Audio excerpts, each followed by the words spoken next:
Greetings, Minecrafters, and welcome to another exciting Minecraft discussion. My name is Kimberly Quinn, and I am thrilled, bouncing around, elated to have this conversation with you today. So, it's strange because sometimes I come up with these ideas because they're things that are in my head because I'm doing them myself. And so, lately I just sort of realized, like, wow, like the whole Rona virus thing. And it seems like this fatigue, because it keeps almost being over. And at least for us at Champlain, we're getting ready to go back in person. Amen. Tomorrow, and I've just realized it's like a Twilight Zone thing going on. Anyway, so, and I'm also getting ready to do a couple of workshops on hashtag self-care isn't selfish too. So I'm kind of blending those because they're in my head. So we got the Rona fatigue, and we've got this idea of paying ourselves first. It's just so important.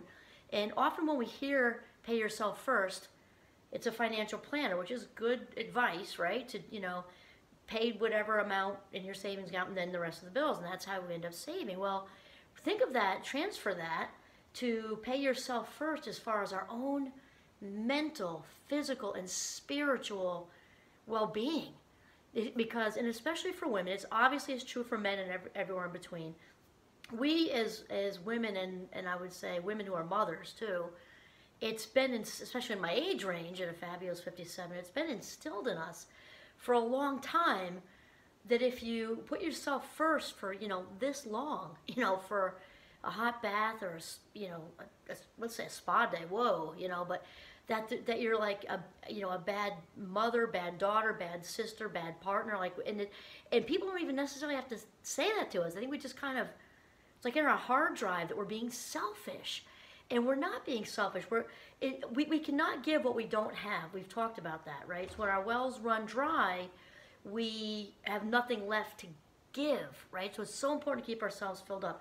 So a while ago, I wrote a Psychology Today article, and I had just a few little things on there I wanted to add in. So the first thing is that you've got to tell yourself it's okay to take care of yourself. You have to kind of bust through that stigma of it's not okay to take care of yourself. So tell yourself it's okay to take care of yourself because you count too. So that's the whole thing. Hashtag self-care isn't selfish. And then realize if you're experiencing a yes hangover, and that the solution to that is to learn to say no, because when we say yes too much, when we mean to say no, it is kind of it's similar. Well, it's an emotional hangover, is what it is, because we're not saying no when we really need to set a boundary. And I'm just going to inject something else in here. Is that some of Brene Brown's work with the boundary setting thing, and she has said that the most compassionate people that she's met, and she's done research on this, were really good boundary setters. And think about it. People who are able to set boundaries value themselves. It makes great sense. So they therefore know how to, put, yes, this is okay, that isn't, and this is what I can do, and those are my limits, and, no to that, and whatever, and they're able to do it. The third thing is obviously learn to manage your time, and maybe not obvious, but we'll just put it out there. Learn to manage your time, because we're talking about our life minutes. And when we live deliberately, we're spending our life minutes well. We spend deliberately. Who we hang out with is deliberate. We don't waste life minutes. Spend them like they're cash. The next one is not always a popular one. I'm thinking of my dean. She doesn't like this one. But do like Ben Franklin and wake up early. And that's my thing. If you can get used to it and wake up early, it doesn't actually take long to get used to it. But I get up usually earlier than I have been lately, which is still early for most people. But when I get up like at 5:15, I wake up feeling like I have the world by the ass. And I get more done than most people get done like halfway through their workday. So put in from 5 to 9 is 4 hours. If for other people that's 9 to 1, think about it. Like, I've already crushed it, and it's only 9 o'clock in the morning. The declutter thing is huge. We've talked about that a lot. And like for me right now, I got some chaos going on. Like none of it's like huge, and nothing life threatening or anything like that. And it can help though when there's unpredictability in the air, which I have going on too. It can help to go clean something. It sounds silly, but go clean your car, clean your room, clean a closet, because it gives us a sense of autonomy and agency and control over our destiny. Even if it's not control over what we need and want to control, psychologically it really helps, because whenever we have closure with something, there's a dopamine fix. So it's like, yay, doesn't that closet look great? Look at those shelves in the kitchen. Boy, do I want to be in here, because it's all emptied out. Carve out some alone time for solitude, and we've talked about that recently too. That's another thing that has had a stigma, like there's something wrong with you if you want to be alone. No, it means you like yourself and you love yourself. Reverse order, love yourself and like yourself. It's a good thing to be alone. And even the most extroverted of us, who actually get our batteries charged by being with lots of people, we all need some solitude. And for me, that's my creative time. When I'm out in the woods with Giovanni's, when it all comes together. And another one is get a plant.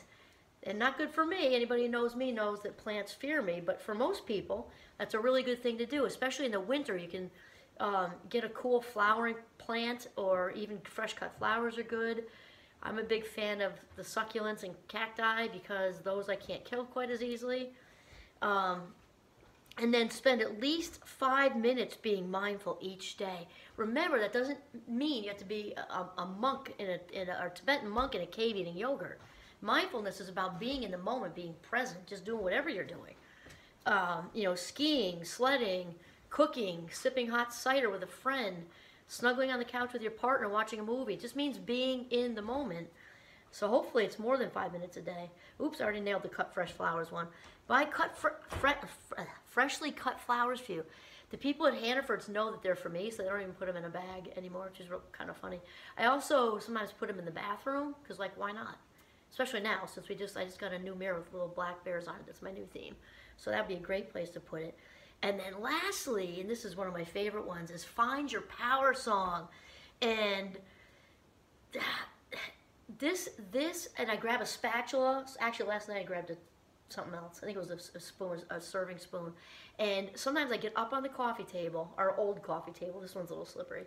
And I just bounce to Aretha, because my power songs are Think, which rolls right into Respect, because I have two, but one rolls right into the other.